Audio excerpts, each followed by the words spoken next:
Let's go. Welcome to our second lecture. Introduction to Computer Science for Engineers. I need to stand here, otherwise you only see my bald hair. We learned about the basic fundamentals of programming and basically every part that you need to know to write every computer program that has been, because we only need control flow, if else, some way of jumping around in the program code, loops, and that's it. These are the parts that for writing any type of program. Basically, when the computer translates or the compiler translates your program code into machine code, it will only contain these arithmetic checks, jumps, and conditions, nothing else. It's not fun programming that way. It's very technical, and we'd rather do it differently. That's why we invent high-level programming languages like C, Java, Python. And now we are looking at some elements that will make programming even easier than the parts that we had last week. And it says functions here, but first I need to talk about tuples, arrays, and so on, some other data structures. So when we want to draw a graph of a function, then we need some way to express x and y coordinates, something like a point. And that's what tuples are. Basically a data type to have an order of items collected together in a single variable. So we have here a point P1 with the coordinates 2 and 5. That's one tuple. If we could only put integers in there, tuples would be pretty boring. So we can put anything in there. Example, student with first name, last name, IMA ID. We can mix types, we can put anything in there. And when we can put stuff inside of a variable, student, that contains all these three values, first name, last name, and matriculation ID, then we can unpack these again by putting the student on the right-hand side of the assignment operator and assigning the content of student here to the variables first name, last name, and IMA ID.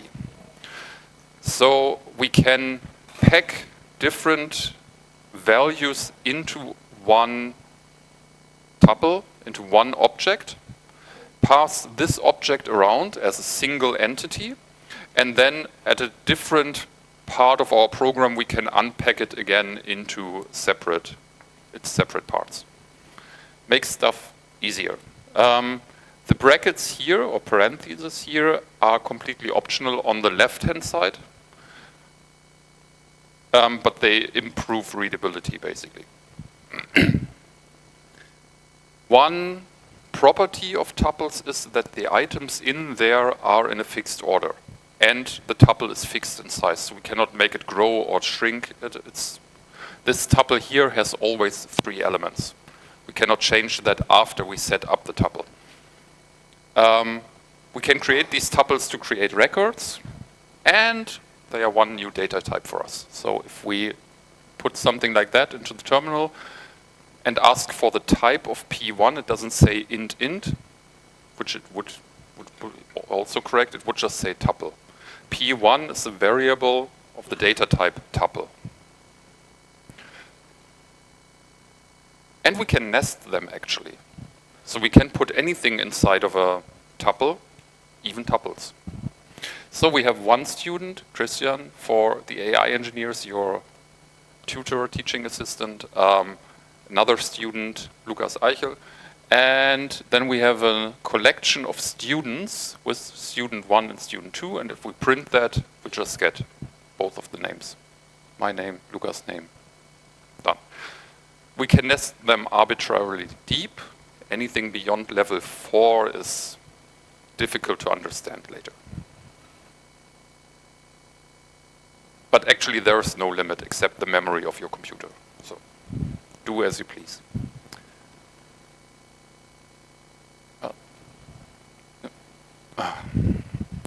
Something took away the focus.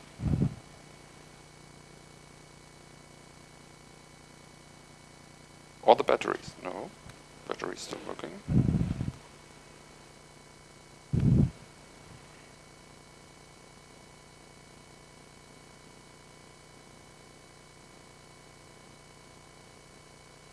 What's going on?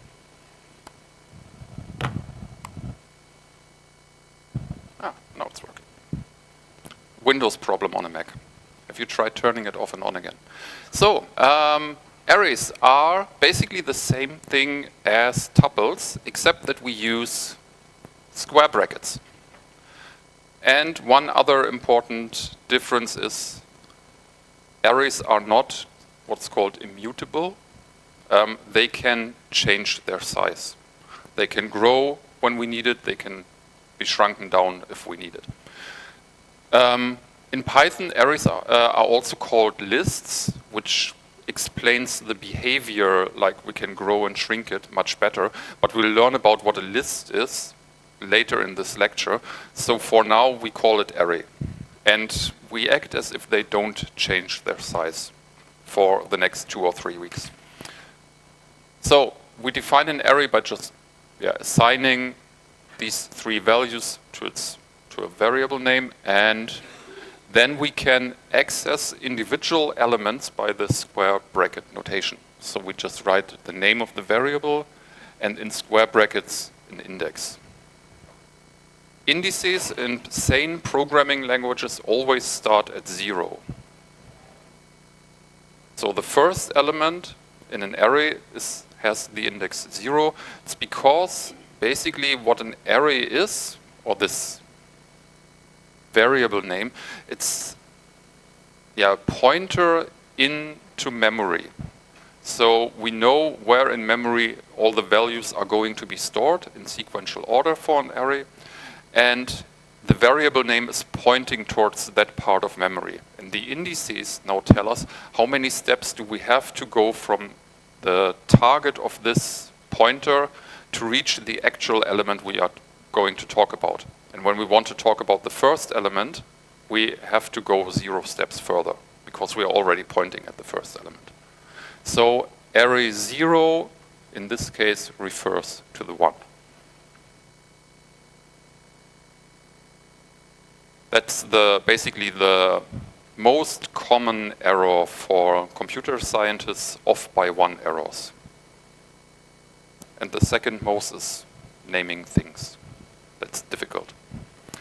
Then we have the number of elements in an array. Since we can set an array with a fixed size, but it can grow and shrink and so on, we might want to know what the actual size at some point is, and we can ask just for the length of an array. And since length is a word with 6 letters and we'd rather type only 3, we just write len. Saves us 3 keystrokes every time we need to know how long an array is. So and then we get the number of elements. Basically, we have been working with some form of array last week with a range object. We used the range function to create all the numbers from a lower bound included to an upper bound excluded with a certain step size. That was the range function we used to create all the even numbers between 1 and 100, or to create all the numbers that we want to use in our FizzBuzz game. We can basically do the same to create an array of all those numbers by just calling this range function and casting it to a list. That's what this list does. We had this with int, float, and string, str, to cast something or to turn a number into another data type. Now we turn this range object into a list data type or an array. So now we have in numbers all the elements from 0 to 100, 0 included, 100 not included. And then we can do some magic with arrays.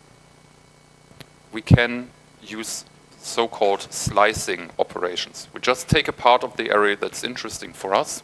For example, we take everything from the numbers array starting at index 95 until the end. So the element at 95 is 95, 96, 97, 98, 99. Those 5 elements. We can also say we want all the numbers until an index. So everything from the beginning until index 5 excluded. So 0, 1, 2, 3, 4. And we can do the same with both, everything between index 10 and 15. So we get 10, 11, 12, 13, 14. We can also include a step size in there, just like with the range function. The parameters for the slicing are the same as for the range function. All numbers starting at index 10, ending at index 20, but only every second element. 10, 12, 14, 16, 18, 20 is excluded. Or if we only give, we can also put negative indices in there. Negative indices mean we just, in our head, reverse the list and basically start counting from the end. -1 is the last element. So we get a pointer to behind the array, and then we go one step back, and then we are at the last element. Or we count backwards. We start at 10, end at 5, and walk backwards. 10, 9, 8, 7, 6. So only apart from the array until the end, but only every third number. That's where we need this double colon. So the end parameter is empty. That means until the end of the array. The step parameter is not empty, so we get only every third element from starting from index 90 until the end of the array. Or all numbers backwards. Now that's the backward thing. We get a negative step size. The starting index is empty, the end index is empty, so we get everything from start to beginning, but in reverse order. We could even leave this out, the -1, and just write numbers, square bracket, colon, colon, square bracket. Then it would look like that. No, I want a new window. I want bigger font so that you can see something. And I want to start Python 3.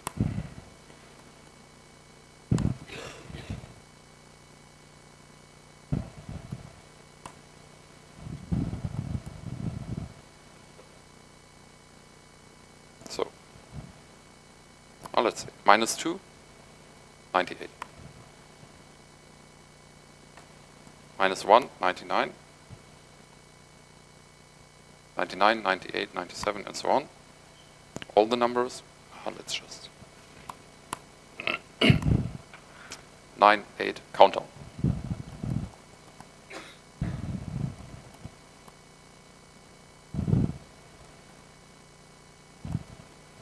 So.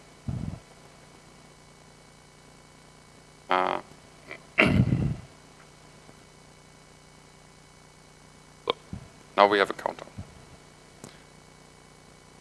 I said we can even leave this thing out. What should be the outcome of that? What's the result?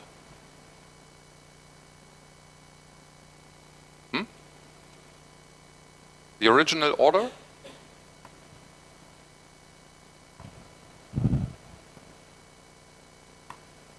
Yeah, original order. Not so surprising. Let's say A1 is countdown. A2 is countdown.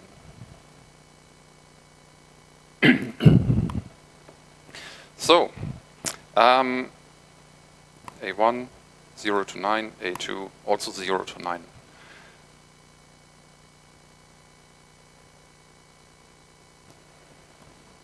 And now I say countdown -1, so the last element in countdown should be 100.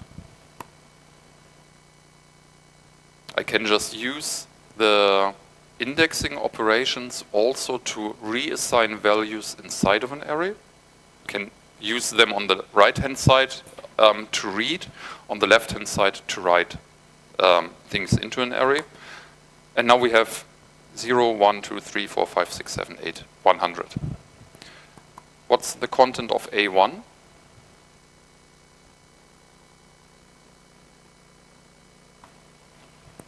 It's also with a 100 because actually this variable, as I said, is just a pointer inside of memory where the array information, the content is stored. It's called a reference.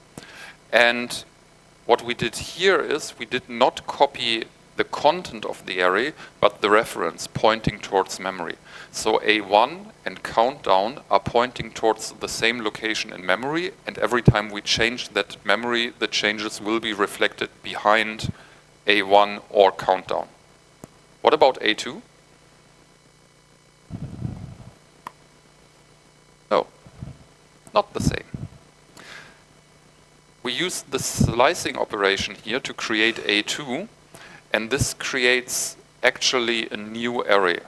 This one is copying the content of the array into new memory, while this one is just copying the memory location. So that's the big distinction between these two things, although on the surface they appear to do the same. If you ever need an actual copy of an array, that's the way to go. If you just need the same array but with a different name, then you can just do that. Out of the two things that are hard in computer programming, this is the third.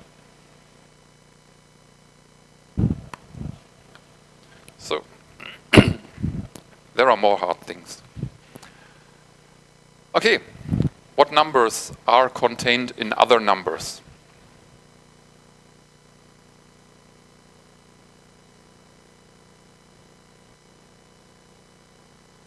10, 12, 14.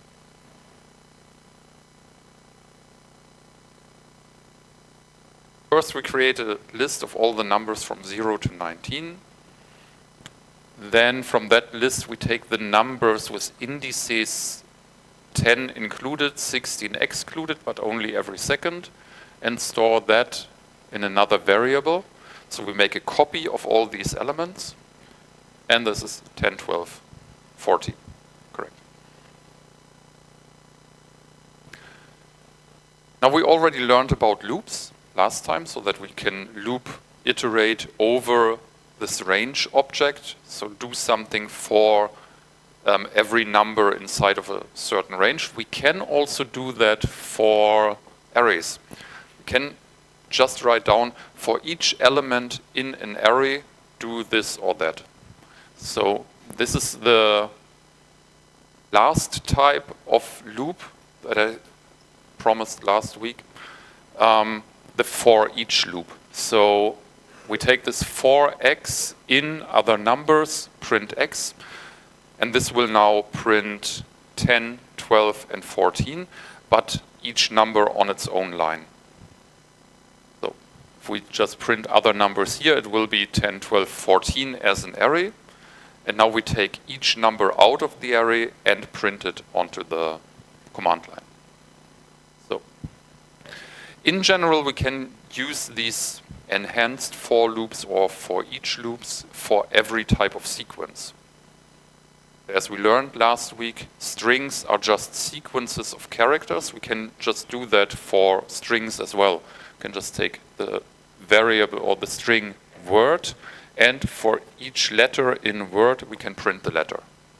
Or we can count how many letters there are, or how many occurrences of each type of letter there are, and so on. And that means that all these indexing techniques also work on strings. That will be helpful for some of the exercise tasks. some of them will become ridiculously easy when you know how to use these. What's the output of the first program? Yeah. So the string is never odd or even, and when we print it in reverse, the output will be never odd or even, because it's a palindrome. What will be the output of the second program?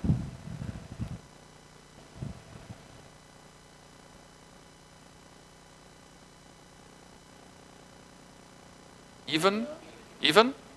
Okay, we start at the letter 0, that's an E, and every second E, V, E, N, even. That's of course because 0 is an even number. And now we do the same with the second one. Yeah, because 1 is an odd number. This way we can implement an easy program to check whether a number is even or odd.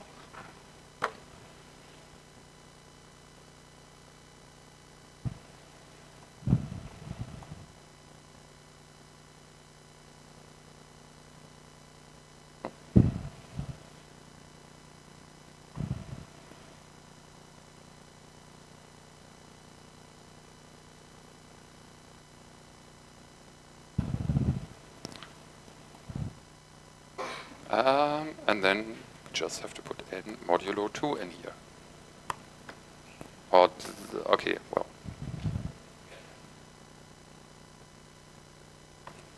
Odd. Let's just do this with 16. Even. Very easy program to find out if n is an even or odd number.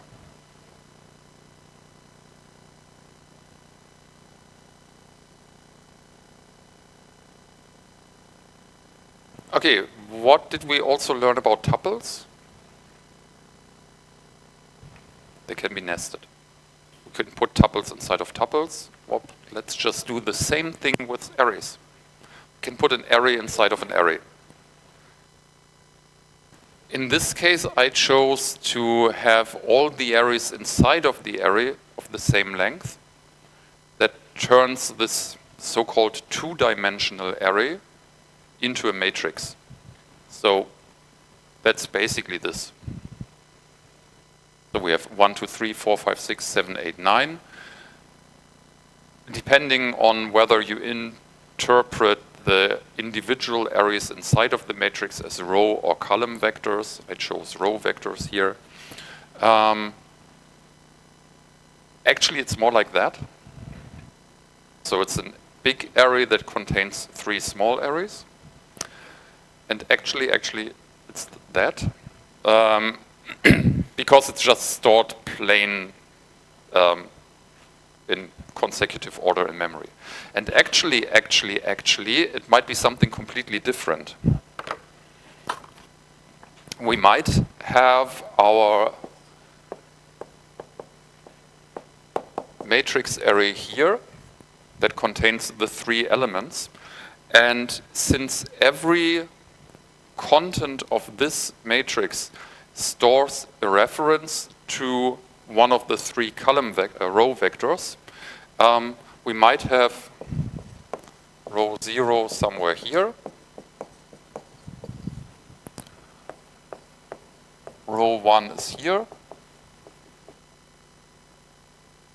and row 2 is here. 7, 8, 9. And then what is stored inside of the matrix is basically this pointer that's going here, here, and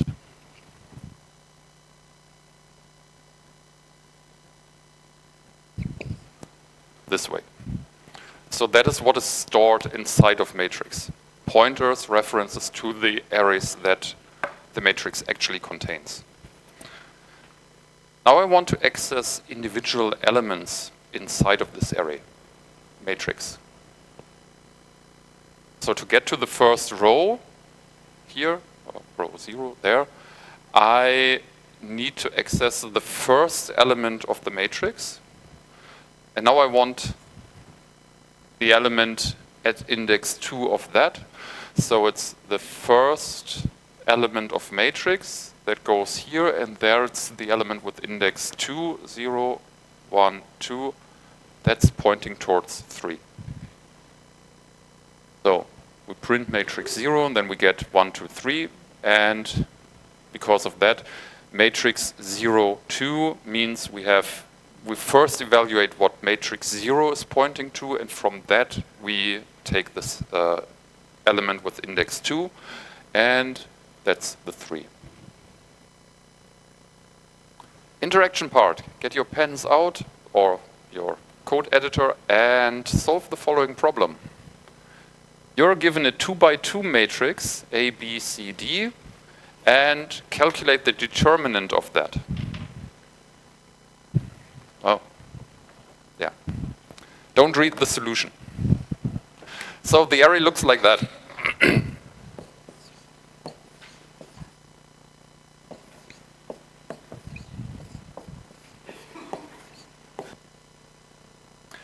And the determinant of a matrix is given by the formula A times D of a 2x2 matrix minus C times B. Write a small program that, given a matrix like this, but with actual numbers and no access to the names A, B, C, D, calculates this.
So we can just turn it into a fill in the blanks.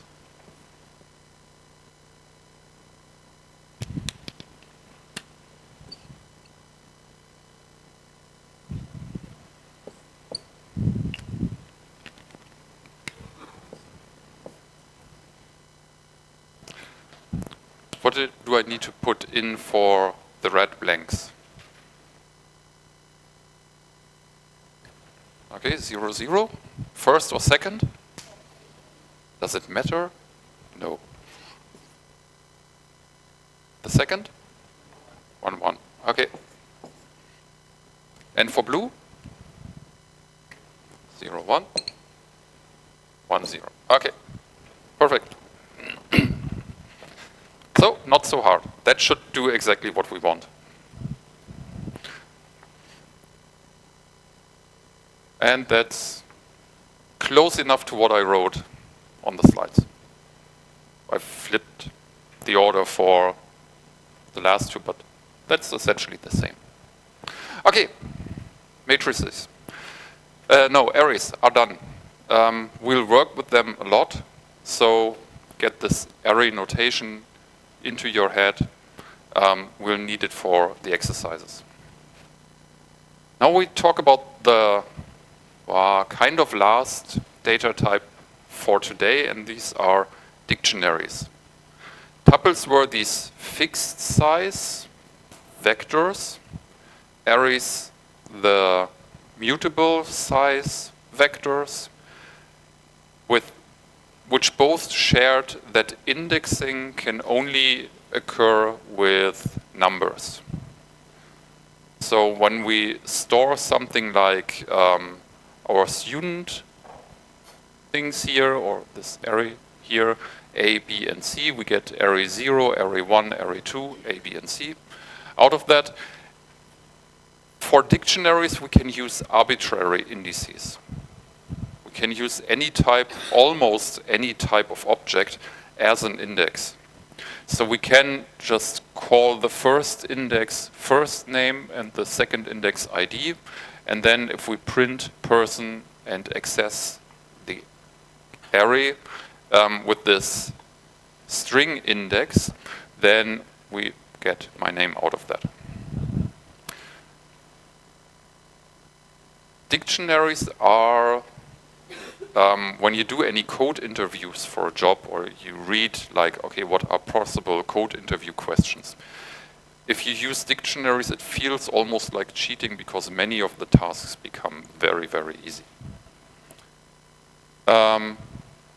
Yeah, basically, they are advanced tuples. Like here we had to remember what was the first entry, what's the meaning of the second entry. For dictionaries, we just assign a column name, if you want to call it that way, to each entry. That also means that we have a similar effect as with the two-dimensional array, the matrix that we had here before. We don't know where in memory the data lies. For tuples, they are all consecutive in memory. For arrays, the same. Here, we only know that these indices are somewhere in memory in order, but the rest could be anywhere. So, solving problems with dictionaries. I give you a list of numbers. You know which numbers are in there. So k, non-negative numbers. So we know non-negative means 0 is allowed. Negative numbers are not allowed. 0 to k. That are the numbers. There might be duplicates in there. And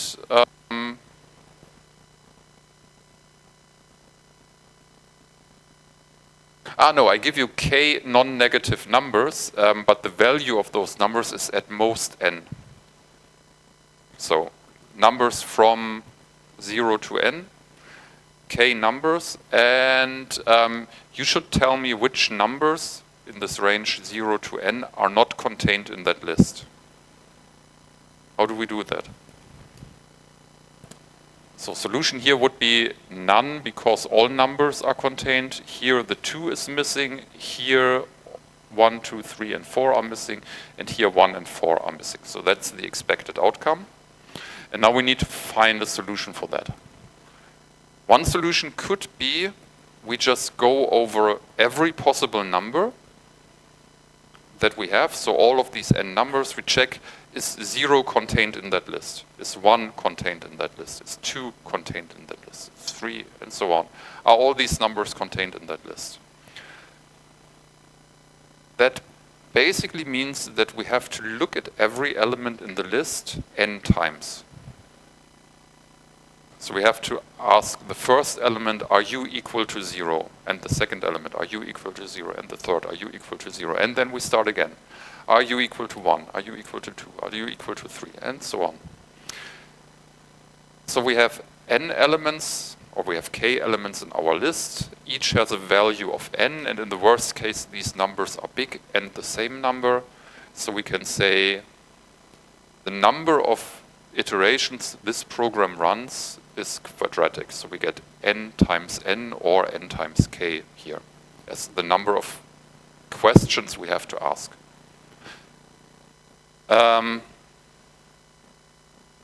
More details about how we calculate that next week. For now, this is bad. We can do it faster.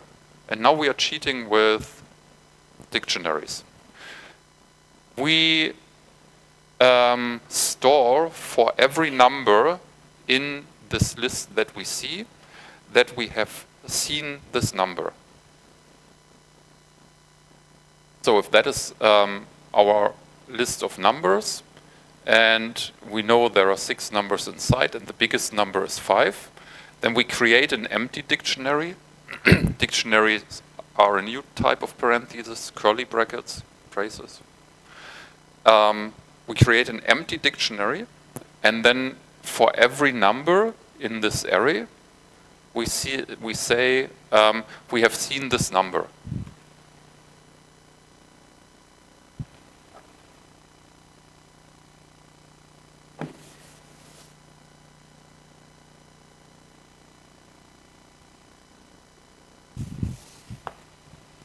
So for the first number, we have a 5.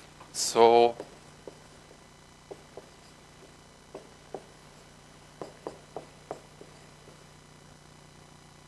we set the value of seen 5 to true. Second number is 0.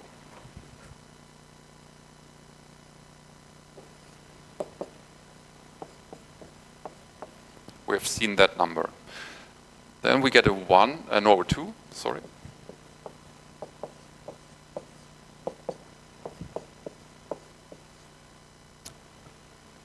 A 3.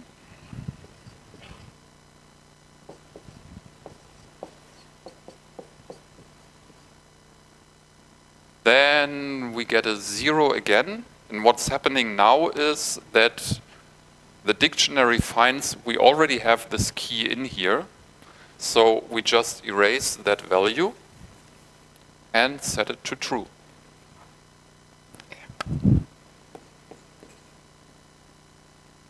Then we see a 5. 5 is the first entry here.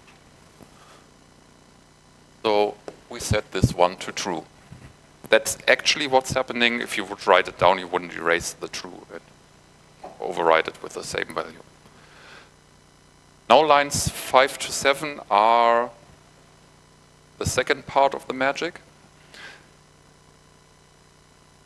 Just ask for every number that we should see, whether it's in the set of these numbers here, these indices. So, do we have a 0 in there? Yes. No need to print 0. Do we have a 1 in there? No. So 1 is a number that does not occur in our list of possible duplicates. 2 is in there, 3 is in there, 4 is not in there, 5 is in there, we are done.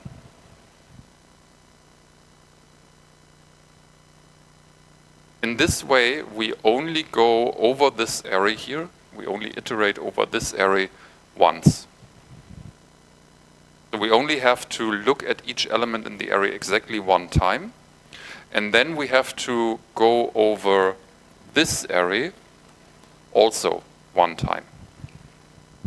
The first naive solution required us to do that many comparisons. This solution requires this many comparisons. And now it's easy to find out for which values of n and k the lower is faster. Almost every combination. So this I not in scene only checks the key set, so the set of indices. For dictionaries it's called keys, for arrays it's called index or indices.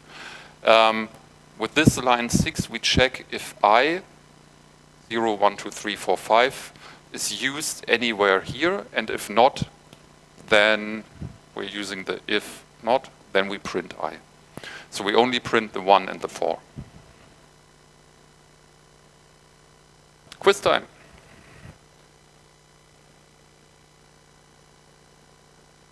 Look at the following code.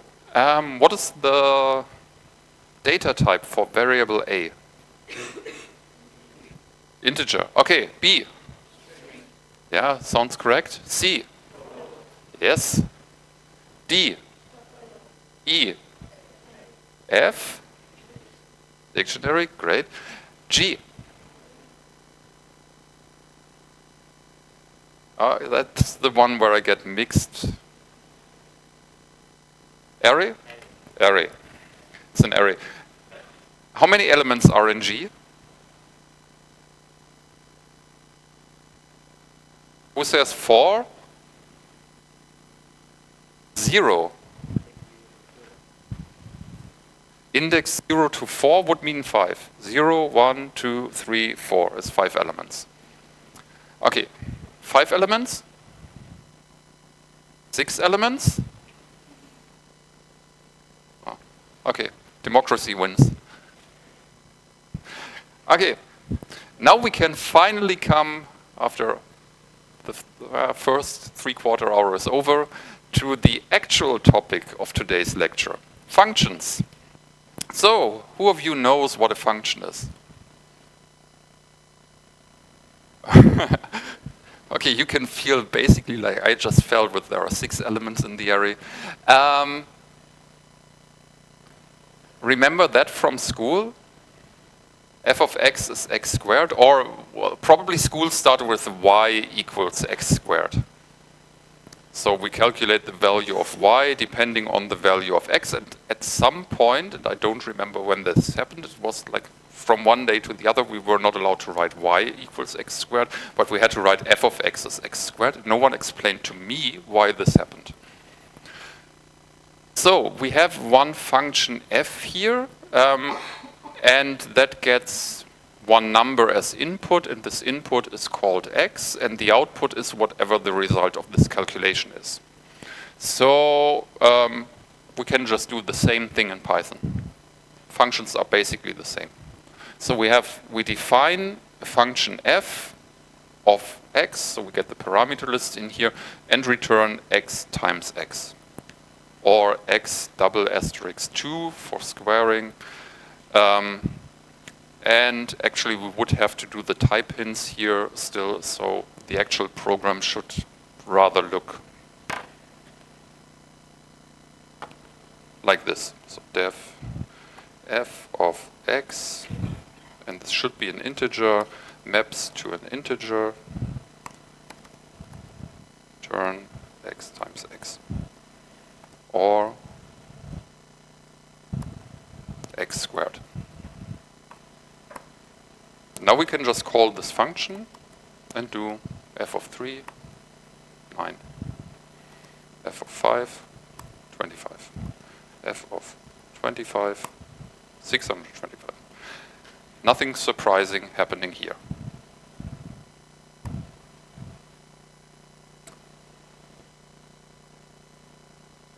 We can have 2 different types of functions. What we had here was a function that actually returns something, or we could have functions that don't return values, so that have none as a return type. And these are more commonly called procedures. We use these functions to organize our code or procedures. So if we want to write a program that calculates all the square numbers between 0 and 50, we could just print 0 times 0, 1 times 1, 2 times 2, 3 times 3, and so on. We could use a loop for that. So we just have a loop that for x in range 50, print x times x. That's a bit shorter, but only for these functions of little complexity, small complexity. When we have more complex things that our function should do, or procedures, stuff that we need to repeat over the course of our program several times, set up a database connection, print the current configuration, draw circles on the screen, then we want to do that in a function that we can access from different parts of the program. So everything that needs to be done twice goes into a function so that we can call the function at each point where we need it. And then if somehow the definition of square changes, in this case, or whatever the function is, the way we have to set up database connections, the way we open files from a certain directory, then we just need to change this definition once. Basically, when we don't do it like that, computer scientists are guaranteed to forget at least one occurrence of where it would have needed to be changed. And then strange things happen. Also, back button doesn't work. The program with the function names in there is much easier to read and understand. Code is written more often, read more often than it is written. So writing code that's easily readable is something that helps you in your coding life. So by describing with the function name what the function is doing, we don't need to look at the code, hopefully, to see what it's actually doing, but we understand that from the name of the function. So parameters can be of any type. So for example, print x. We didn't care about what we printed when we were printing something so far. We just typed print and things appeared on the output. We can have more than one parameter, just like functions in mathematics. We've seen that, range 1 to 101. We have 2 parameters, or 3 when we include the step size. We can mix parameter types. So we write this repeat function, word times, word is a string, n is an integer. We output a string and we return word times n. And last week we learned we can actually multiply strings by numbers to just repeat them.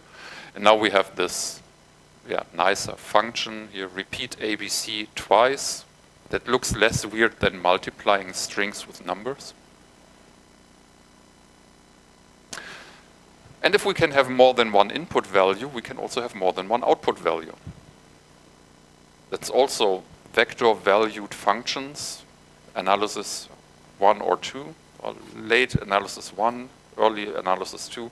We can have functions with not only more than one input parameter, but also more than one output parameter. Could do something like we square and cube a number, and then we get a tuple out with an integer and an integer as contents. That's for the type hinting. And we return n squared and n cubed, basically. And then we get, parentheses are optional, the actual output is a tuple. And by that we only have a single valued function. We don't actually output 2 values, but we output a single object, a tuple, that contains 2 values. So saying we have more than one return type is kind of cheating, because this tuple is a single return type. So there's only one tuple that we return, although this contains 2 numbers. But that's the way we find our more than one return type. So, yeah.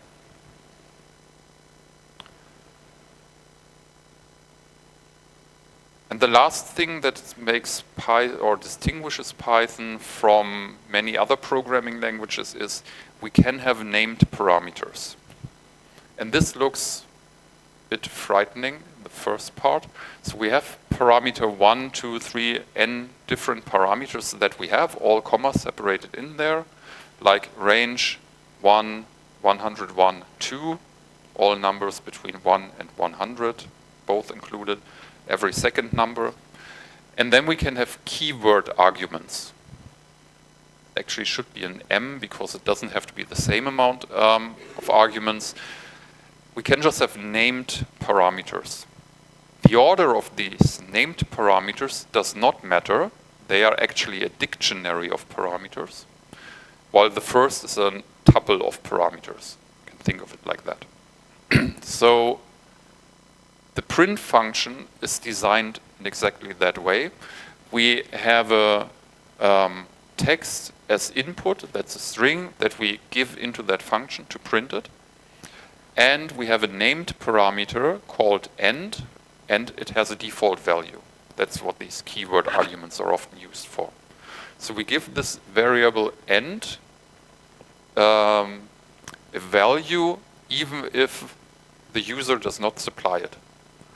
So if we just call print hello world, what this function does is it automatically applies this end character, \n means new line, to the end of the string. Then we can just watch what happens if we change this.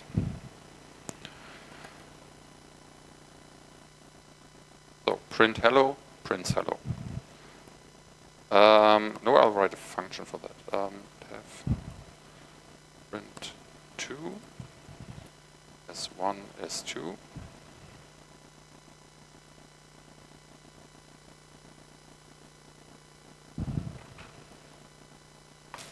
So we have one function that takes 2 input parameters and just calls print on each of them. So if we do print 2 of hello and world, we get hello in one line, world in another line. Now we change the definition here slightly.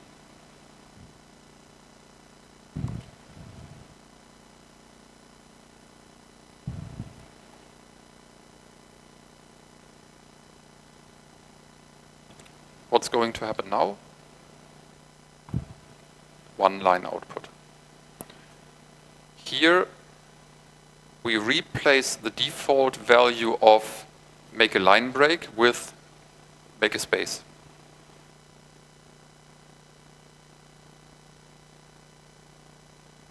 You can also redefine the function to make more than one character in there.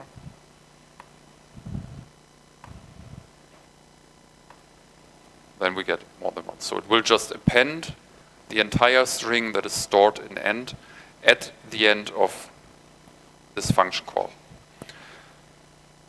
I think we used that trick, or some of you used that trick during the FizzBuzz game last week, when we said when the number is divisible by 3, we just print fizz. If the number is divisible by 5, we just print buzz, both without a line break, and then if we didn't print anything yet, then we print the number, and then we print a line break at the end. So we didn't need to care about divisibility by 15. So we just print the parts of this fizz and buzz separately. Or if we have more complex output that we need to format nicely, then where more than one thing should go on one line, we can also use this end parameter. Or we can do something like that.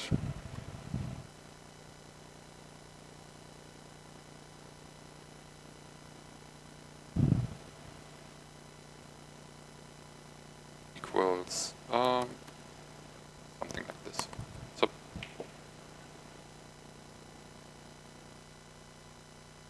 these 3 here are actually these 3 at the beginning here, because there is no line break now. But we can make it like that, or This one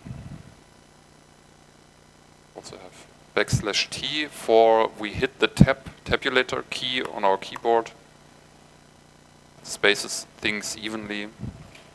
And if we do the same now with that and that, then they start at the same. So this one here is actually at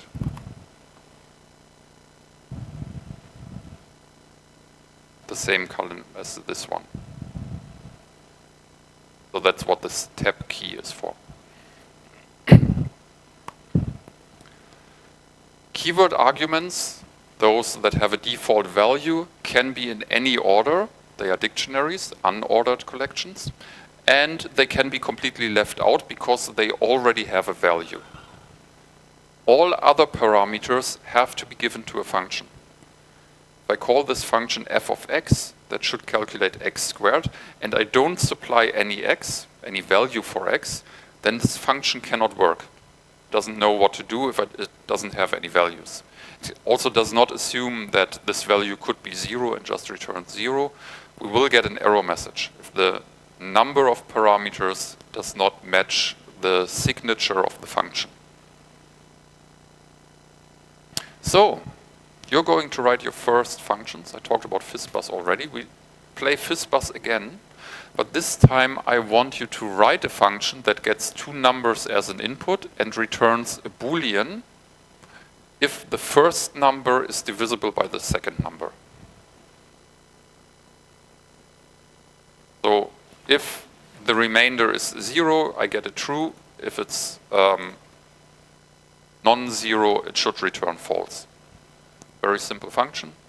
And then rewrite your FizzBuzz code from last week to use this function in the if statements instead of these complicated modulo things that we had. So cheat sheet and yeah, have fun.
So for those watching this lecture on YouTube, the last 5 minutes might have been kind of boring, quiet. But enough time to solve this problem at home as well. Do you have a solution for that? Some functioning code. What do we need to do to define a function? So what are the components that we need here for this function? Or the keywords we need to put somewhere? Okay, parameters. What do we want to call them? Oh, yeah, that would work. Technically, that's okay. Do you know from the names what the meaning of these values is?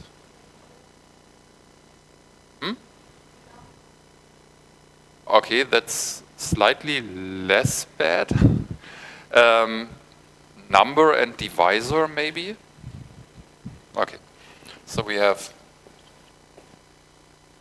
number and divisor. Okay, what else do we need for a function? Name of the function, okay. Yeah, which name? Any. No, any is a reserved function. So any does not work. Boolean, no, that's the return value. Division is divisible. We are returning a Boolean, so we ask for some kind of, so we could name our function so that it sounds like a question.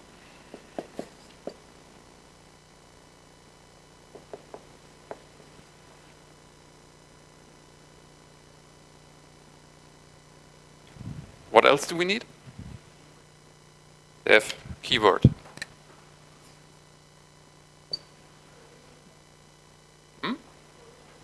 Colon in the end.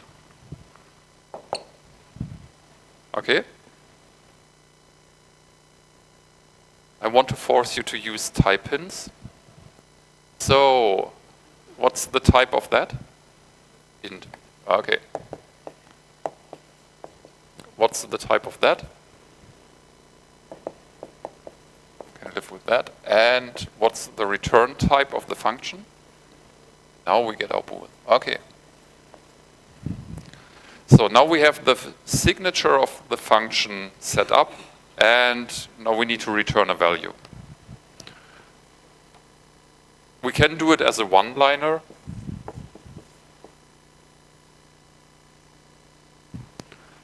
Now we need to calculate a true or false.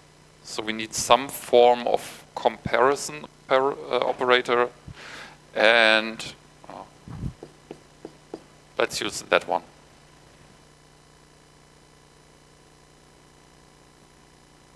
Evenly divisible without remainder means we have a modulus somewhere and 0 here. And now we just need to put in number and so that is our function. And now we can replace that in our FizzBuzz code from last week, which was wait, first here, that one here. Change that to 20. We want to remove this line and this here. Need our function, so def is divisible number int. Divisor is also an int. We map to bool and return number mod divisor equals 0. We could first create like a variable result of type bool.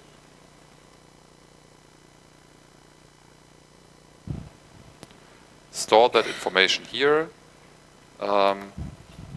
for safety, make brackets around it so it becomes a bit easier to read with these chained equal and assignment operators, and then return result. Depending on which IDE you use, it will get you some squiggly yellow lines there and say this code can be simplified to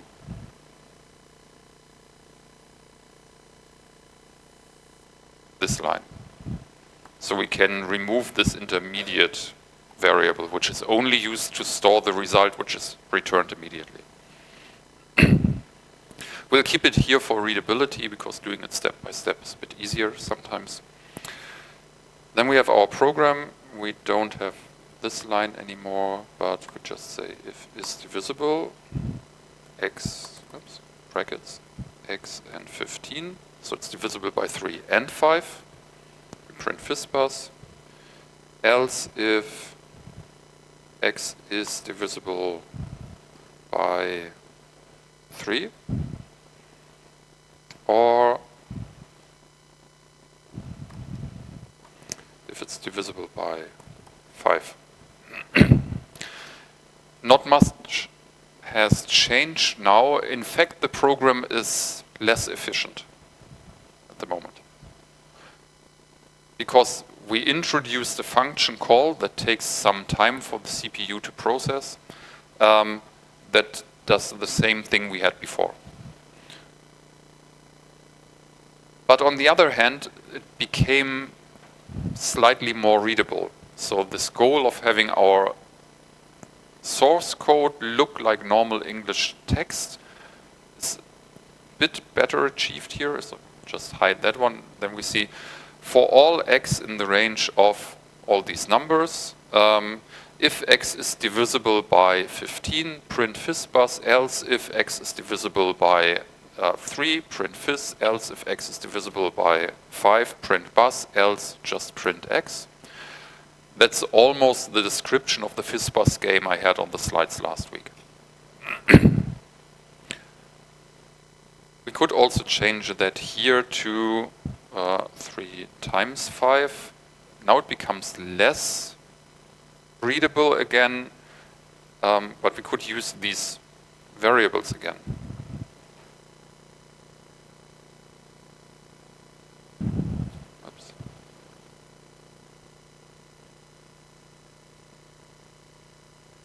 So if it's divisible by the first advisor times the second divisor, 3 and 5, then print FISBUS.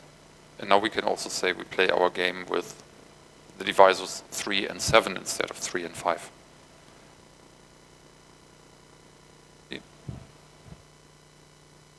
The output is slightly different. We need to go here to 25 or so to see our first FISBUS. Yeah. But works basically the same way. I changed it to 3 and 7. So 21 is the first FISBUS. Yeah. This is still kind of not so nice, because it's hard to say why should we multiply these two numbers for this is divisible. And maybe we just want to do something else. We also talked about arrays today, and you didn't have to use arrays in much code. So just rewrite that function from now, but we don't take a single number as divisor here, but instead let's call this variable divisors and let it be of the type list of integers. And I want, as a result, a list of booleans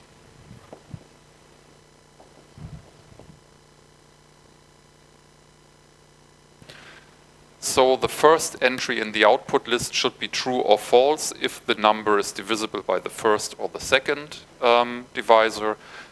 The second entry should be true or false if it's divisible by the second divisor, and so on. So the length of this list and this list should be the same at the end, and we just check for divisibility for all combinations of divisibility in one go. For all. Not combinations, only for all divisibilities. You can decide if you want to make it a dictionary or a list.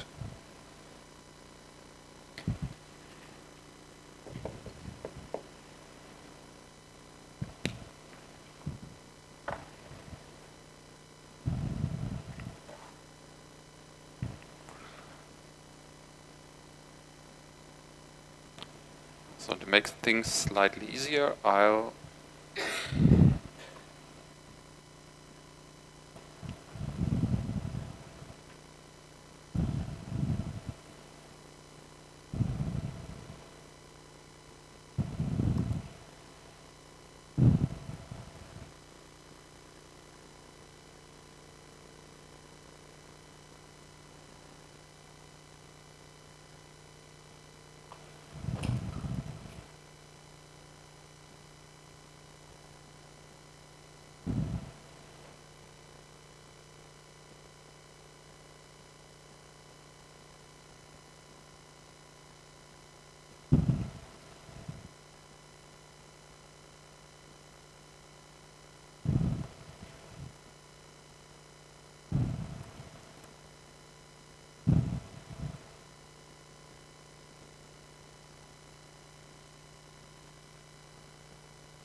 So I'll just start with the signature on the whiteboard.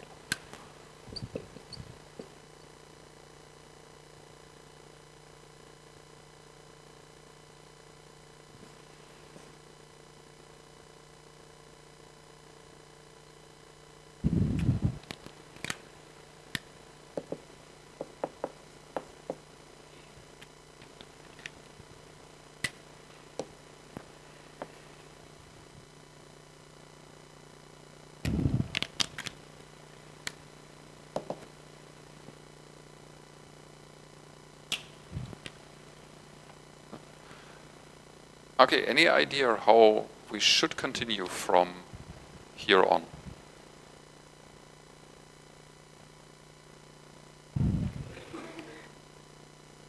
Hmm? So either that way or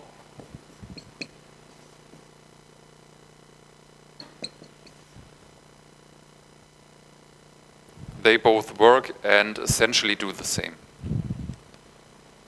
So here we use a special function that creates an empty list or turns everything that we put inside of the parentheses into a list. We put nothing in there, so we get a list with nothing inside. Or we just create an empty list. Okay, then?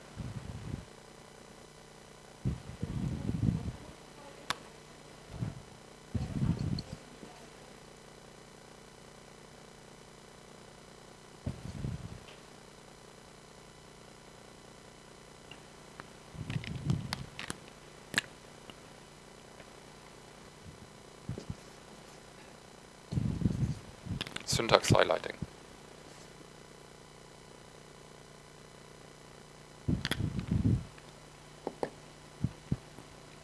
Then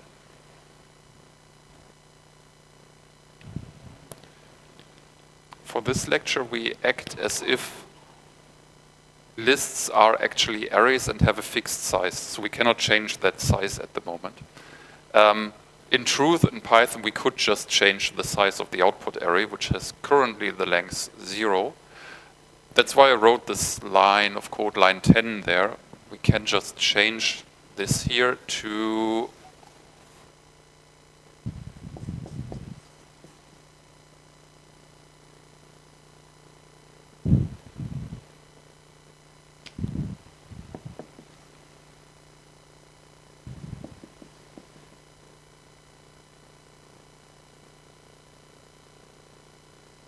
this will create a list, brackets. We can also use parentheses, then it will create a tuple, where each entry is false for every entry in the list of divisors.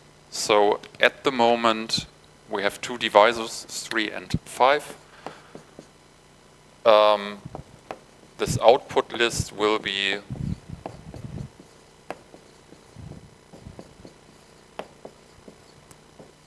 this. Will just be false and false. And now we have to fill it with values. So for each divisor in divisors, we can reuse our previous function, is divisible, and store the result in an array. But we need indices.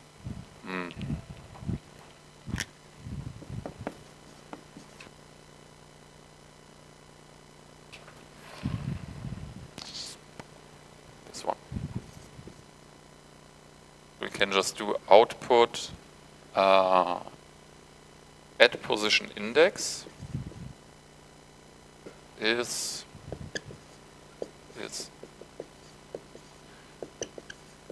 divisible number and divisor. And then we increment the index by 1.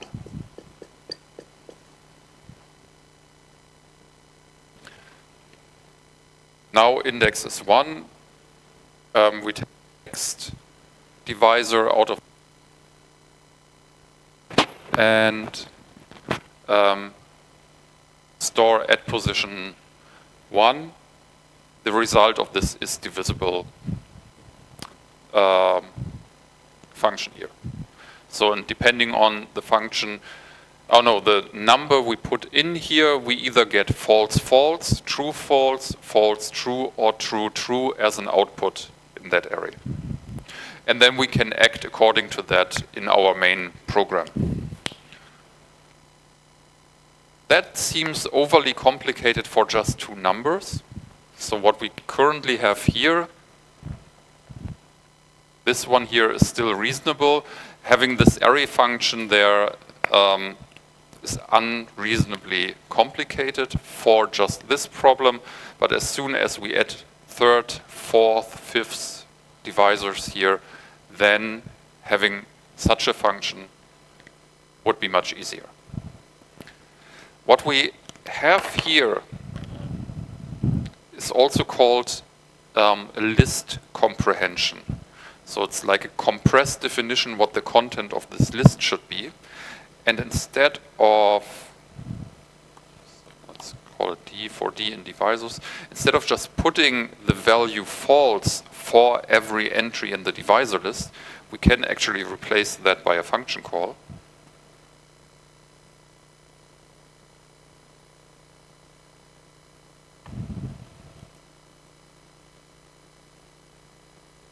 We are not inside of the function, so we put it in here.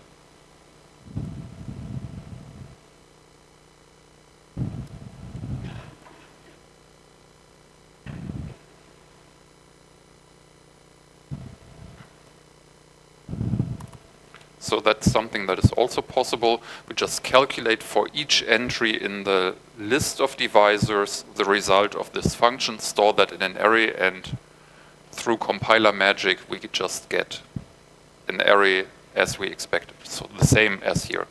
This is just an abbreviation of that. They are doing essentially the same.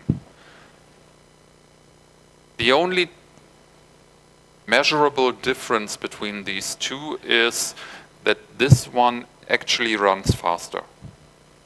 Python is an interpreted language. We talked about that last week. So what Python will do on that, it will go through each line here, execute that line, execute that line, execute that line, execute that, and so on, all the time. While the Python interpreter will take this one here and turn it into its own small sub-program and run it one layer lower, closer to the CPU. For these small programs, it doesn't matter. So this is more or less advanced stuff. This is totally fine for now.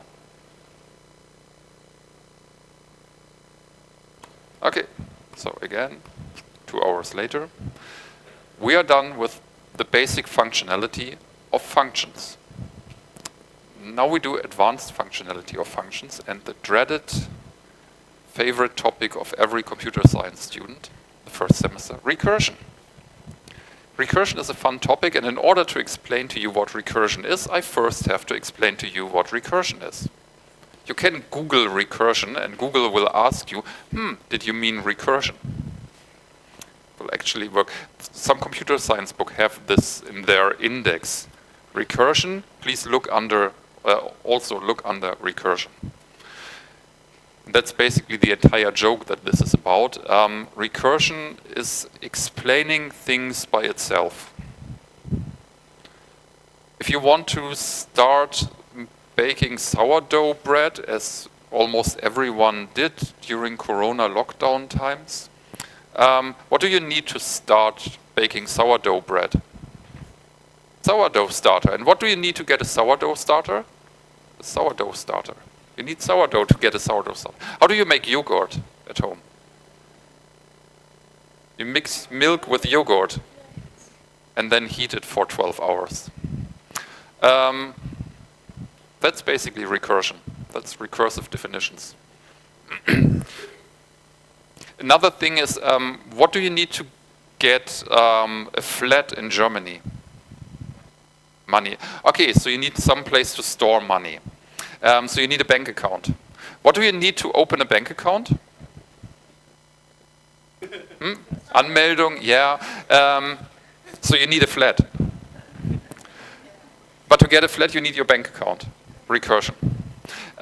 Sometimes you need money for that. So bank account. To get a bank account, you need a job. What do you need to get a job? No, a place to live. So, vicious cycle is also recursion. In computer science, a method is calling itself. Can this work? Can a method call itself? So we've seen method can call other methods. The isDivisible array method can call the isDivisible method. But can a method f here call itself like that? Yes. We can call any method, so why not ourselves? Does it make sense to do it that way? No. Because what would be the result of calculating f of 3 in this case? Yeah, first step. We would need to calculate f of 4 first. To calculate f of 4, we would need to calculate f of 5. And so on and so on. Then we get to an infinite loop because we never get a result. What about now? 2 parameters should also work. Function is a function. And now we assume n is 3 and m is 1. What's the result now? Step by step. F of 3 and 1.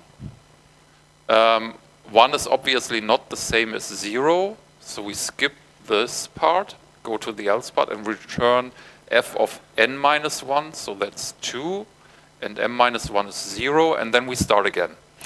M is now 0, so we can just return the value of n, and that is 2. That is a recursive definition of subtraction. Basically, it's calculating n minus m by breaking it down into steps of just subtracting 1. What about this?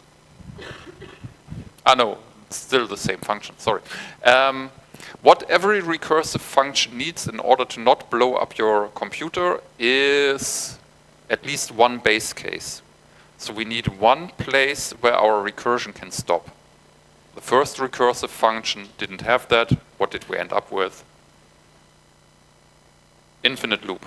So our base case here is this part where no calculation, no recursion is happening anymore, and we just return a result. Maybe we need to do a bit more of calculation. Maybe we want to return n times 2 or something like that.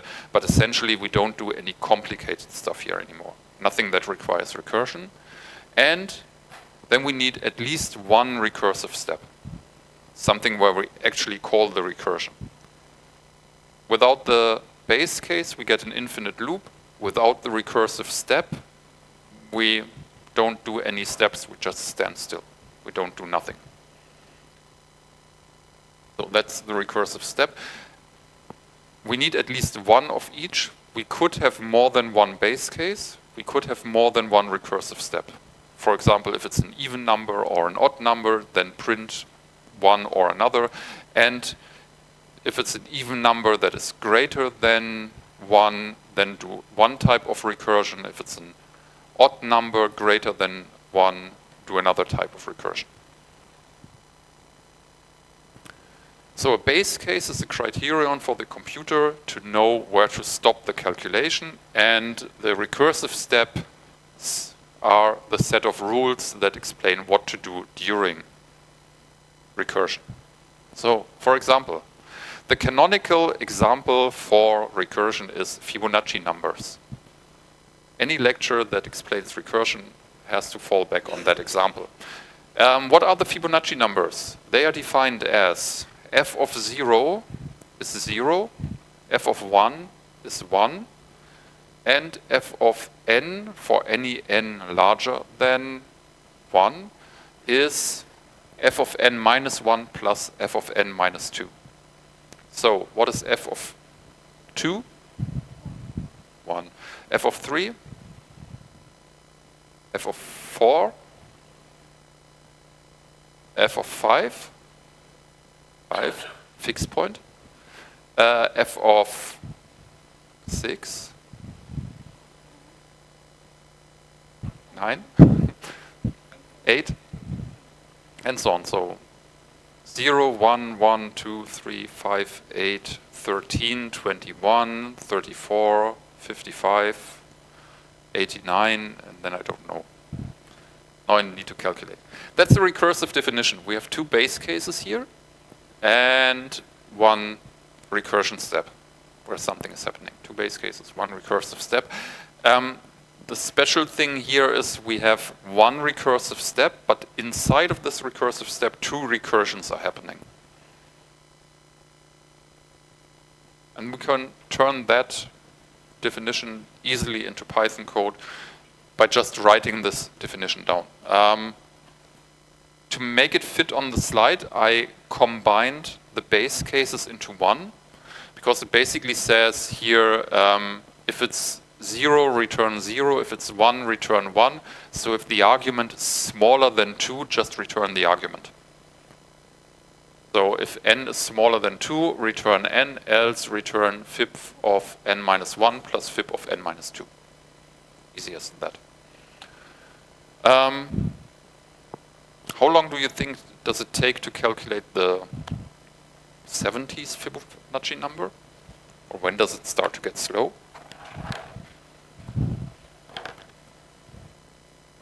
Here.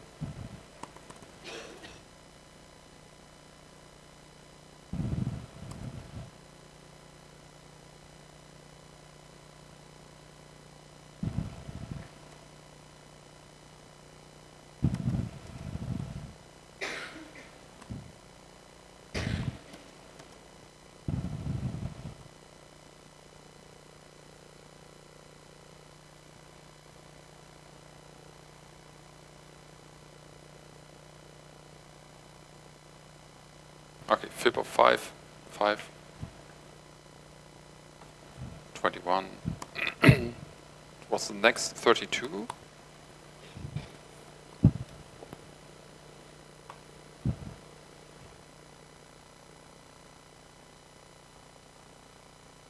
We could just start computing that on the table, on the whiteboard, sorry, and we'd be probably finishing faster than the computer.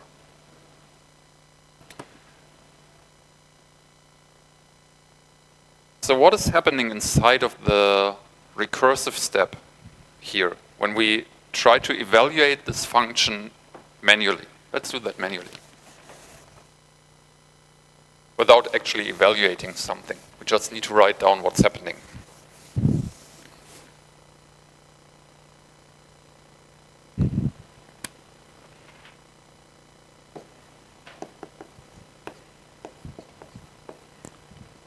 What do we need to calculate in order to get the result for fib of 70?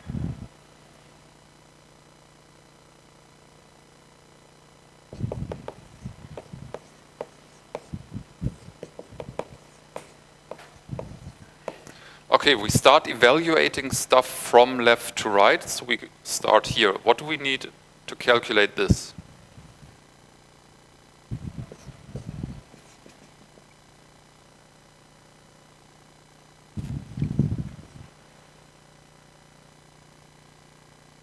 Okay, we start evaluating from left to right. What do we need to calculate this? And so on, and so on, and so on.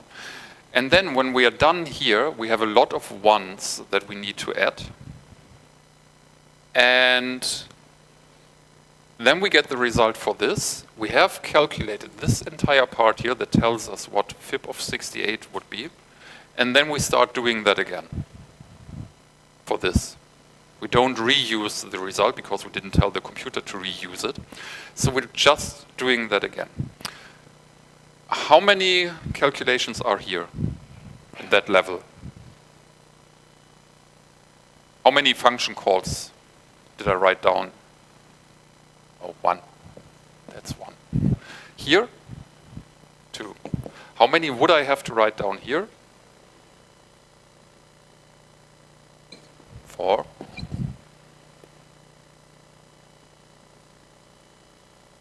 So this goes down until we reach 0 or 1.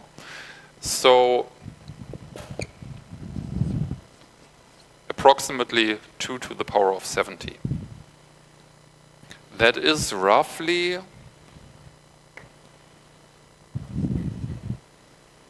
10 to 70 divided by 3, 23. That's a large number.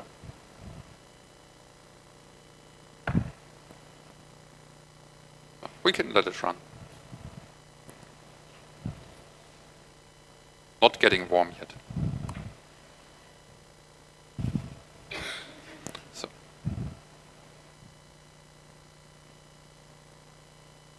This is basically because we have these two recursive steps in here. We could speed it up if we save intermediate results. So what's happening down there is we calculate fib of 5, fib of 4 and 3, for fib of 4, 3 and 2 and so on. And if we ever found the result of one of these function calls, we could store it somewhere in memory, and when we need to recalculate it for a second time, then we just look up the result and cut off this entire branch of calculation by just replacing it by the result. That would speed things up significantly. And then we could put in much larger numbers than 70. Okay, another example, one that will actually finish its calculation during the remainder of this lecture. Calculate n factorial. Definition of that is basically we take the product of all numbers from 1 to n. So 1 times 2 times 3 times 4.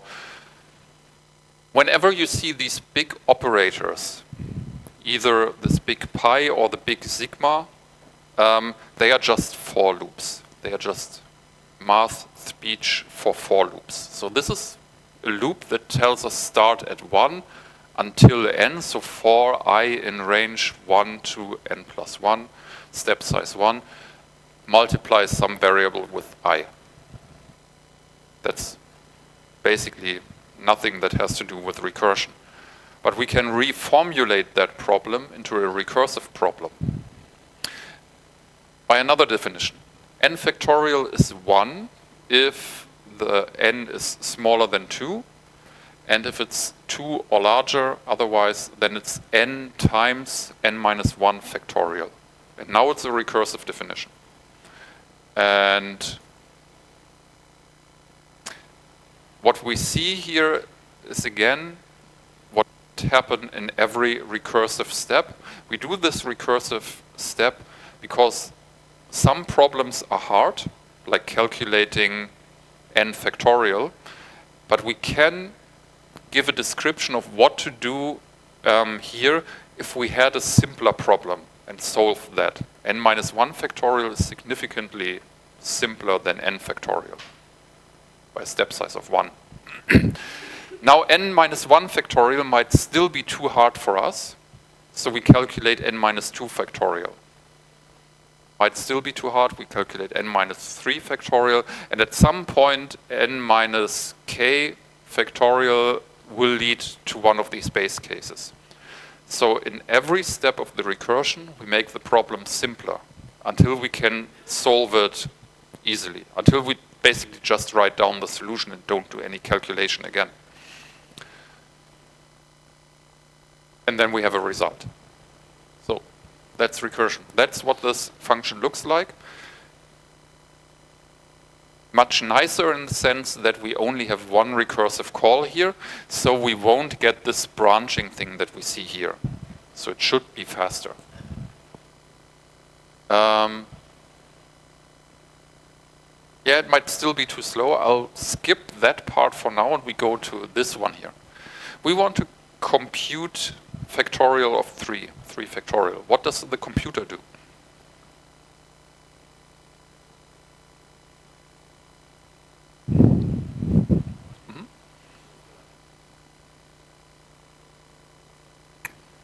No, there's no addition happening here, it's multiplication. So the first thing it does, it says I need to multiply n 3 times factorial of 3 minus 1. So that's, we're not in the base case. We're definitely not in the base case because that should be an n. We calculate factorial of 3. That means we have to take 3 times factorial of 2. To calculate factorial of 2, we take 2 times factorial of 1. And factorial of 1 is still not 0, so we have 1 times factorial of 0. And factorial of 0 is 1. We get that one. And now we have to resolve the parentheses from inside out. So 1 times 1 is 1, 2 times this 1 is 2, 3 times this is 6. So this is the entire calculation that the computer is doing in order to calculate factorial of 3. So first we expand the recursive steps, and then we collapse it again when we combine all these multiplications. That's much faster than the Fibonacci calculation that we had before, but it's still slow. Comparably slow. We can make that faster. Let's see if we have the code here. There's some technique called tail recursion, or sometimes end recursion, that allows us to calculate the end result on the fly. So we have our factorial function here. That's just the normal function that we had here, the signature. But instead of calculating anything in here, we defer the calculation to a second function with 2 parameters. One that is our original n and one accumulator. And here we do the same calculation as here, but instead of returning 1 at the end, that's this one here, we return the content of this accumulator variable, and we do the multiplication inside here in the function arguments. So this n times factorial is n times accumulator here.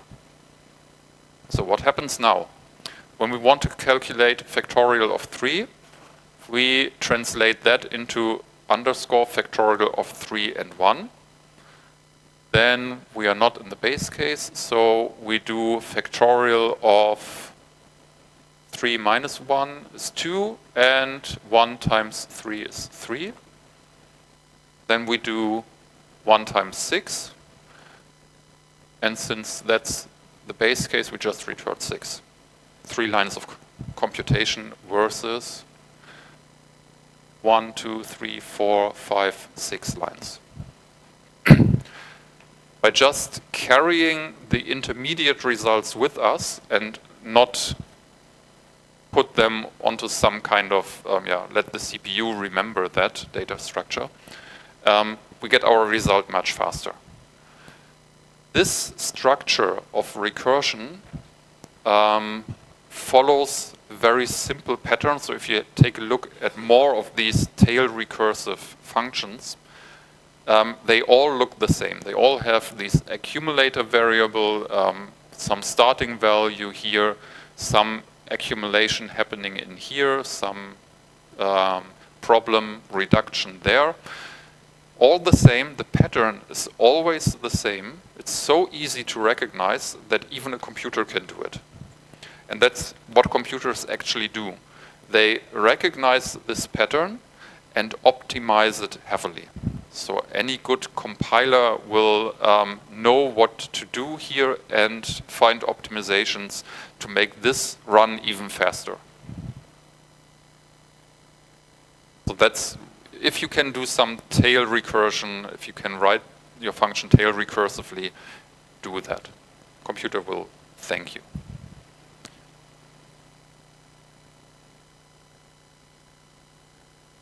So, what problems can be solved using recursion?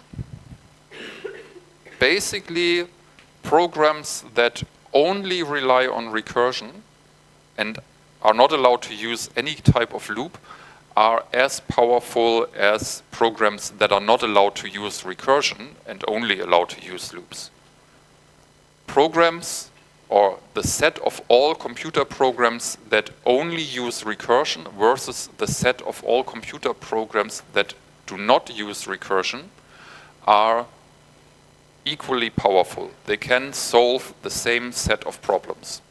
So we can create programming languages that do not contain loops, only recursion. And we can do the opposite. We can disallow recursion entirely and only use loops, and that would also work. It's basically the same class of problem-solving capabilities. Recursion is slightly less performant because we have this, when we do a function call, then the computer has to remember where the program will continue once this function ends. And that takes some time, this storing this information, saving the state of the CPU. Usually that's less than 1% of the runtime, but if that 1% matters, then, well, it matters. Sometimes problems require solutions that are more easily read if they are solved in a recursive way.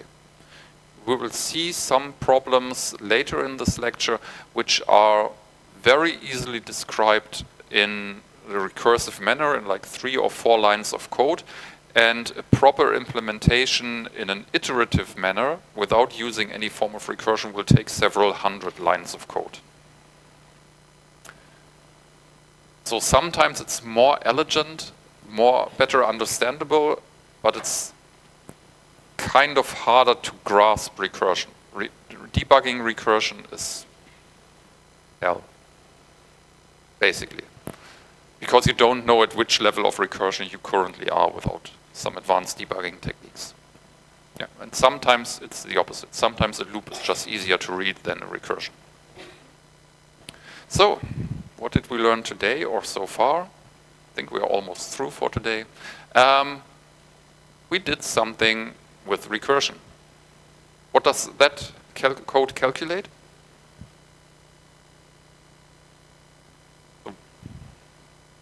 Yeah, Fibonacci number is sufficient. Okay.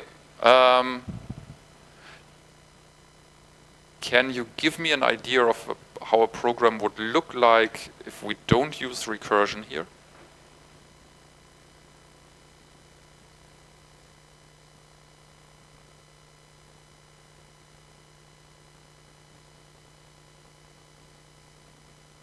Minus, yeah.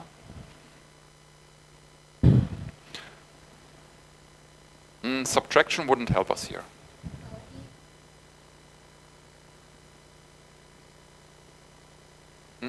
The increment, yeah?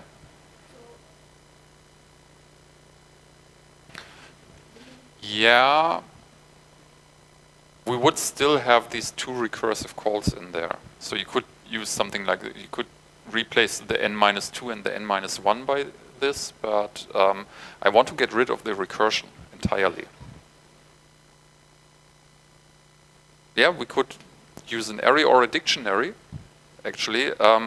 We could just check is recursive, or let's, okay. We can just do that. Still calculating, by the way. No, take that one here.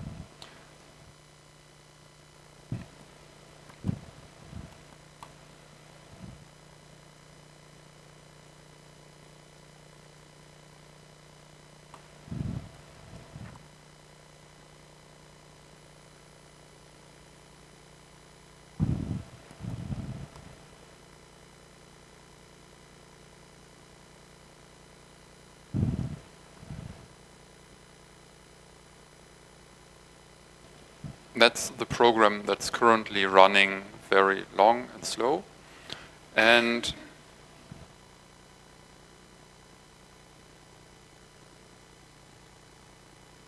now we just put that one here.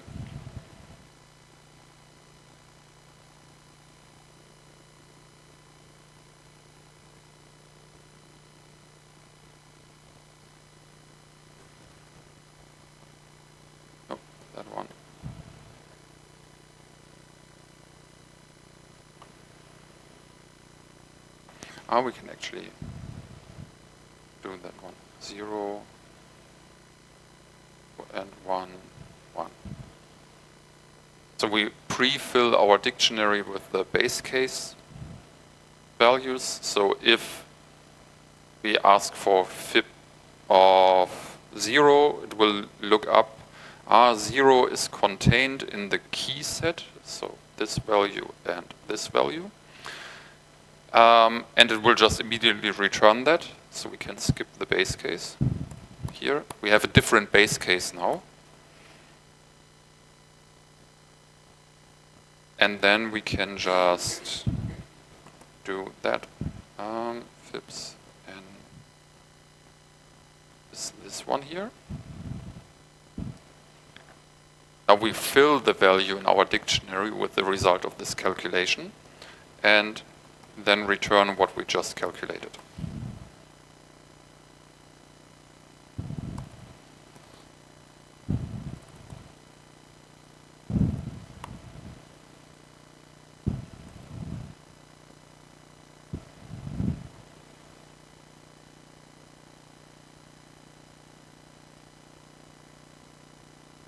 So this is how we define that the program should start here. So if we run the program, it should start in this if clause here. You will see that in the templates for the exercises sometimes.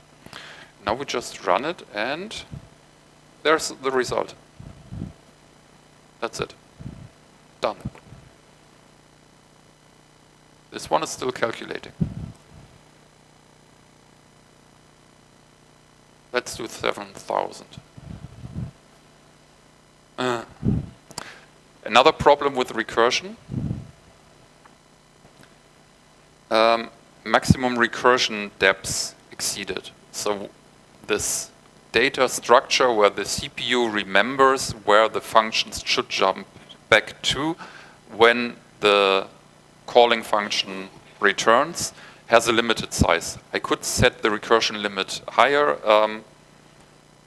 That wouldn't help. Yeah, that would temporarily solve this problem. I can just that one here. So that's the 900th Fibonacci number here.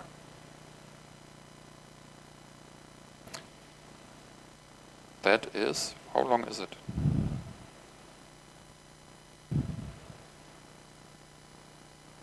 Ah, well, we'll just turn that into a string.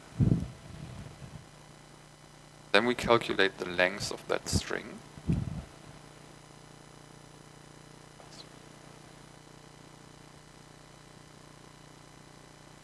Come on, try again. 188, so it's in the order of 10 to the 188. And the result is there immediately.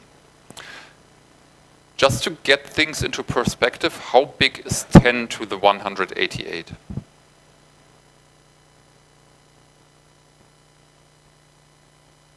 Okay, 3.5 lines of numbers on my screen. Orders of magnitude. Number of people on Earth, bigger or smaller than 10 to 188? Kind of smaller, yes. Number of sand corns, grains of sand in Sahara, smaller. Yeah, by a few orders of magnitude. Number of grains of sand on the entire Earth. Yeah. Number of atomic particles, neutrons, electrons, protons on Earth. Smaller. Number of atomic particles in our solar system, including the sun. Still smaller. Number of atomic particles in the observable universe. Milky Way plus all galaxies. The last number is approximately 10 to the 70 to 10 to the 80. And here we have 10 to 180. So we have still 10 to the 110 times the entire universe in that number. More or less. So that is a big number. We could multiply that by the amount of nanoseconds that have passed since Big Bang, and the number would still be smaller. So anything that has a 3-digit exponent is a big number. Okay, back to the slides.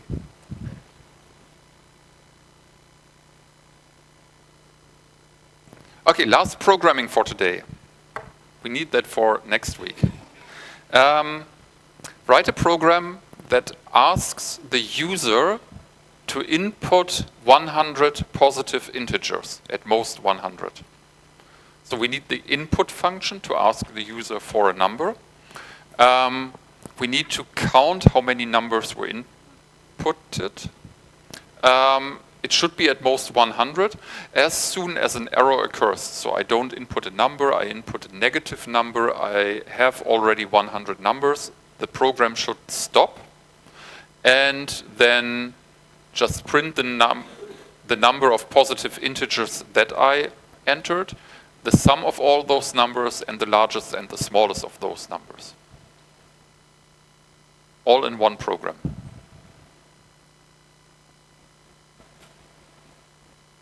No cheat sheet.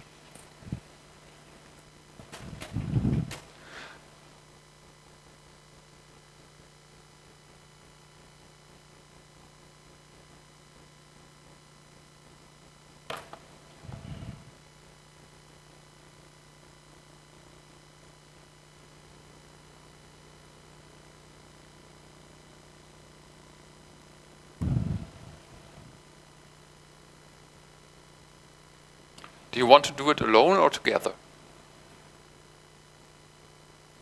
Together, okay. So we'll do it together. What was the task? Input at most 100 positive integers and stop asking upon end or mistake. Print number of numbers. Print sum of numbers and min and max, yes? Print min and max of numbers. Okay, we start with getting some 100 integers.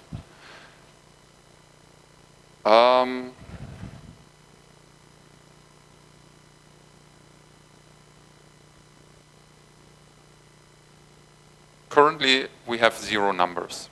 So we take a very explanative variable name here. And our numbers are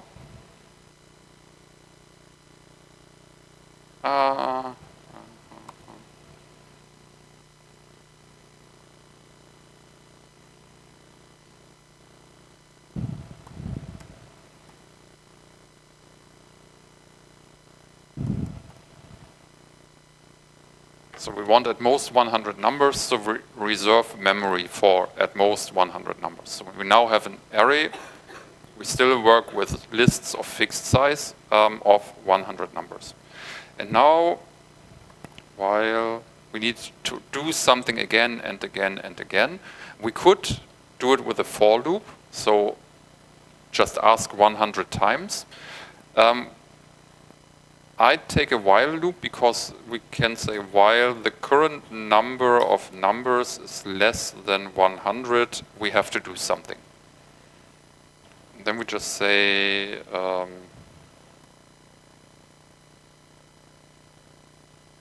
n is input.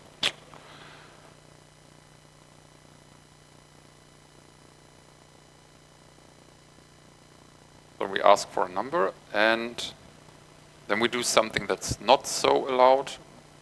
No, we do it the right way. So in string and n is an integer and we just turn our input into an integer.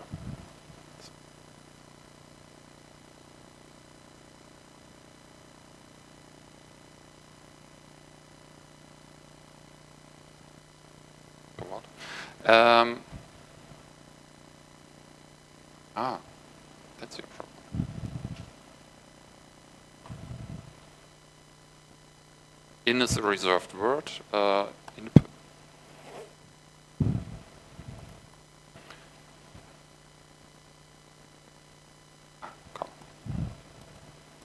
Just do a proper name entry.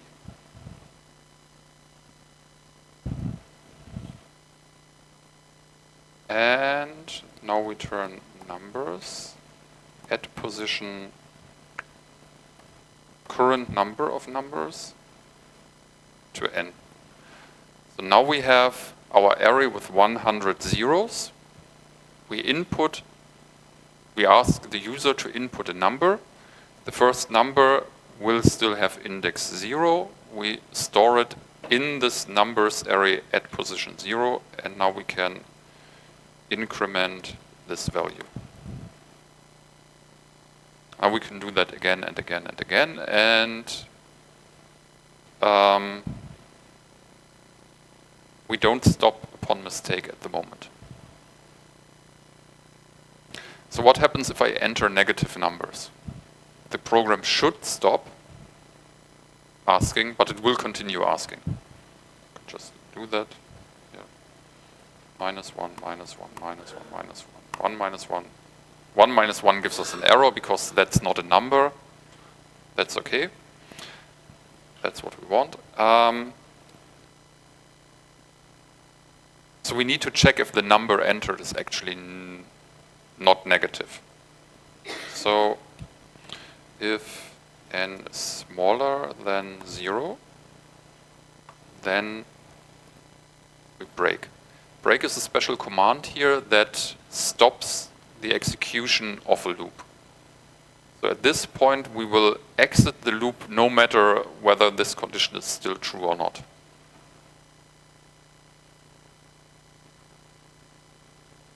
Let's check. 5, no.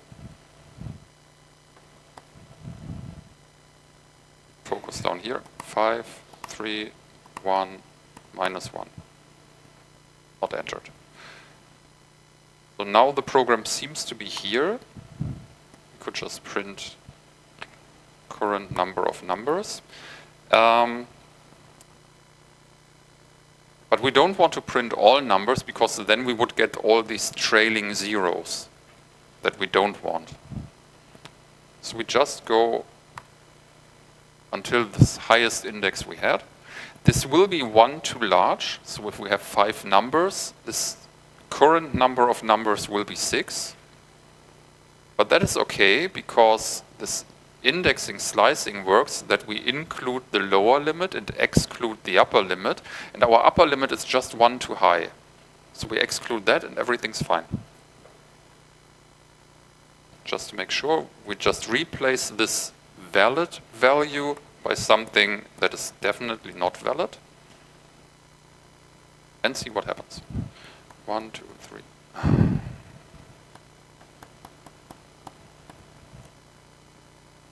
1, 2, 3, 4, 5, -1.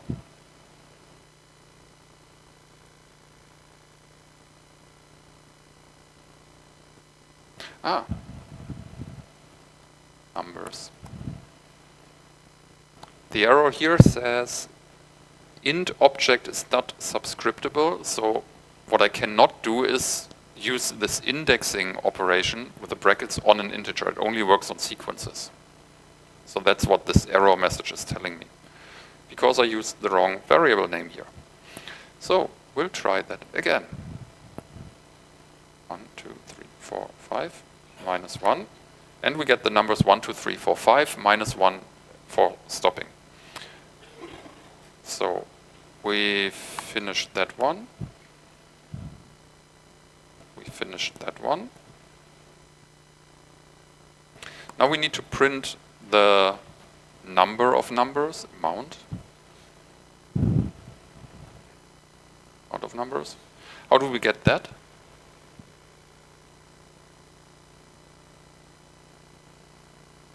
Or we could just say, oh, something else. Result is that one here. We just make a copy of that slice of the list that actually contains the numbers we are interested in. And now we can say the length of this result is the number of numbers that we entered. Then we can do print. We want the sum of numbers. How do we calculate the sum of all the numbers in an array? Funny thing, there's a built-in function for that.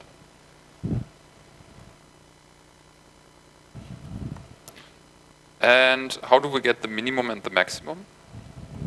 Min. And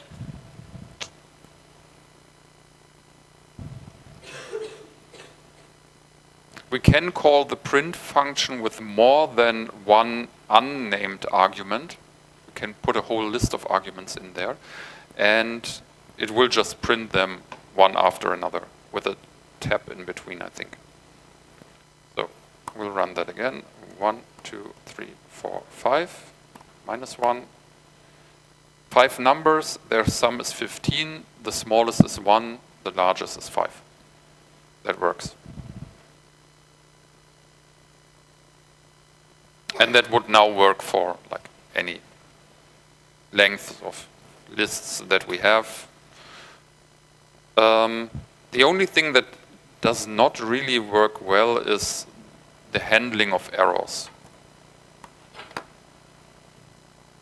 So that we get this Python error message and not like an error message from our program is not so nice, but we'll deal with such stuff later. Okay, let's call it a day for this one. There's one more programming task here. You can try that at home. Implement a version, command line version of the game Neem. The rules are very simple. There are 15 sticks on a table, and each player is allowed to take 1, 2, or 3 sticks. And then in turn, player 1 takes 1, 2, or 3, player 2 takes 1, 2, or 3 sticks, and so on. And the player who takes the last stick loses. There is a definite winning strategy here for player 2. Implement that.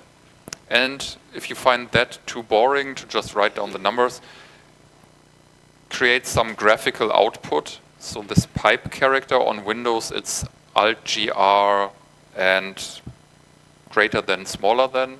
Mac users Alt-GR7. That can draw some sticks. Change the amount of matches to a user input. Play against a computer or make a 2-player game out of it. Let's play that with a different amount of players. Not only 2, but maybe 3, 4, 5 players. Or the hard one, matches are arranged in a 2-dimensional array, and in each turn you have to take from the same row or the same column. And you're not allowed to take from 2 rows or 2 columns. Just as training. Try to implement at least the basic version just to practice programming. And then have a nice week and see you next Monday.